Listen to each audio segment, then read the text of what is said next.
अस्सलाम वालेकुम दोस्तों, मेरा नाम है मोहम्मद सिकंदर और आप देख रहे हैं history of the Sikandar world.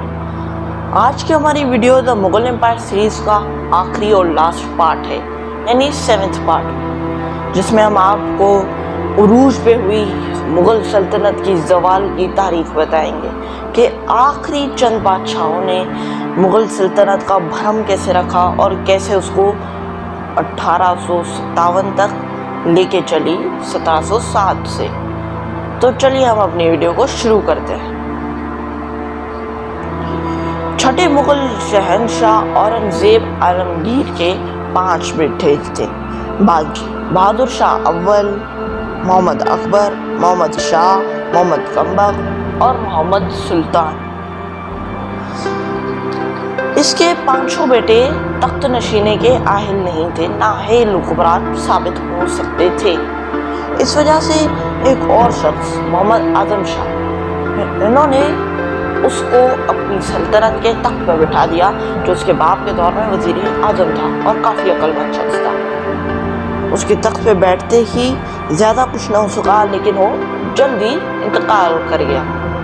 फिर अब कोई और आहिल हुक्मरान था ही नहीं, तो औरंगजेब आलमगीर काबिल सुल्तान का नाहिल बेटा बहादुर शाह अव्वल आके तख्त पर बैठ गया। उसके बाद जादार शाह आके बैठा और फिर फारूक सियार आके मुगल ताजदार के तख्त पर बैठ गए और उसका भरम संभालने लगा। जब तक फारूक सियार आया, मुगल सल्तनत तो डूब चुकी थी, उसका उरूज का सूरज तुलू नहीं हुआ था, क्योंकि 1707 में जब औरंगजेब आलमगीर की आगमन हुई, तभी मुगल सल्तनत के ज़वाल की रोशनी शुरू हुई थी। हिंद फारूक सियार 1713 में इंतकाल कर गया। हिंद मुगल शहंशाहों में इतनी मशहूरी ना हुई जितनी फारूक सियार में हुई, क्योंकि उसके दौरे हुकूमत तक मुगल सल्तनत का स्टेटस बेहतर था, वो 4 मुल्कों पे काबिज। उसके बाद आने वाले दर्जात शाहजहां II और मोहम्मद शाह, हिंद के बारे में तारीख में कुछ भी नहीं लिखा है। कहा जाता है कि ये नाहिल हुक्मरान थे और हिंद के दौरे हुकूमत में मुगल सल्तनत ज़वाल पसीर हो चुकी थी। जो इतनी मजबूत मुगल सल्तनत किसी लश्कर से न डरती, अब इससे डर गई थी।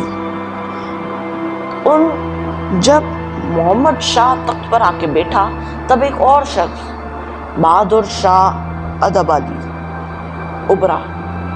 उसे उस नाकाबिले शख्स मुगल सल्तनत की फौज को 3 घंटे से महज कम वक्त में हरा दिया और फिर वो दिल्ली के तख्त की जानिब बढ़ रहा था। उसने दिल्ली पर हमला किया और उसे भी फतह कर लिया और वो अपनी रियासत का हुक्मरान बन गया। 783 से 1837 तक मुगल सल्तनत ख़त्म हो चुकी थी। इस दौरे हुकूमत में लग रहा था कि मुगल सल्तनत डूब जाएगी, लेकिन मुगल सल्तनत का स्टेटस और भरम अंग्रेज़ी फ़ौजों ने छोड़ दिया था। अंग्रेज़ी फ़ौजों ने हिंदुस्तान पर आगे काबिज हो गई थी और मुगल सल्तनत एक कोने में जा बसी थी। इस मुगल सल्तनत का स्टेटस मैसूर का शहर मैसूर टीपू सुल्तान ने भी बढ़ा के रखा था, क्योंकि अगर जब तक टीपू सुल्तान मैसूर के तख्त पे मौजूद था, तब तक मुगल सल्तनत ख़त्म नहीं हो सकती थी। अंग्रेज़ों ने टीपू सुल्तान को ख़त्म किया और फिर मुग़लों का जो भरम छोड़ रहे थे, उसकी अजीम तारीख को भी मिटा दिया। उसके बाद बहादुर शाह ज़फ़र, आखिरी मुग़ल ताजदार, मुग़ल शहंशाह हिंदुस्तान, तख्त पर आ बैठा। बहादुर शाह ज़फ़र शायरी का शौकीन था। उसे उर्दू में बहुत सी पोइट्रियाँ लिखी, जिनके काफ़ी नमूने मौजूद हैं।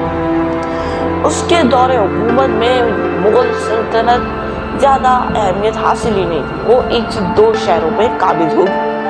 बहादुर शाह ज़फ़र को तो अपने वतन की मिट्टी भी नसीब नहीं थी, बल्कि गैर ملک کی مٹی تھی.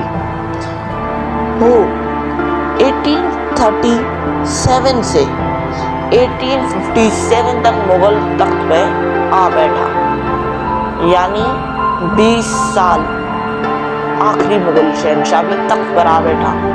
اب لنگڑا لولا مغل سلطنت اور ختم مغل شہنشاہ جس میں ہلنے کی بھی ہمت نہ تھی کب تک زندہ رہتا.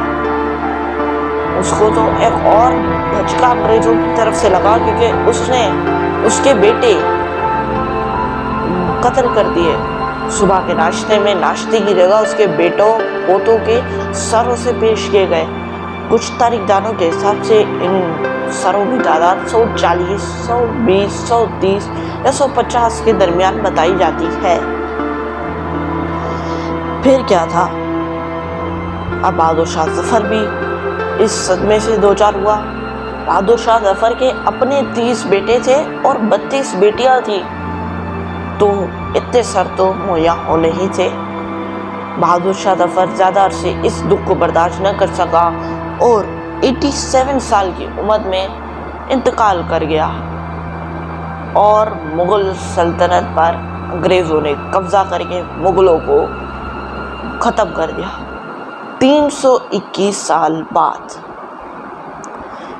ظہیر الدین محمد بابر سے شروع ہوئی مغل سلطنت بہادر شاہ ظفر تک پہنچی تھی اور ختم ہو چکی تھی. عظیم مغل شہنشاہ کا بانی ظہیر الدین محمد بابر سے بہادر شاہ ظفر تک کی کہانی یہ تھی. ظہیر الدین محمد بابر سے لے کر بہادر شاہ ظفر تک کی ہم نے آپ کو تاریخ بتائی.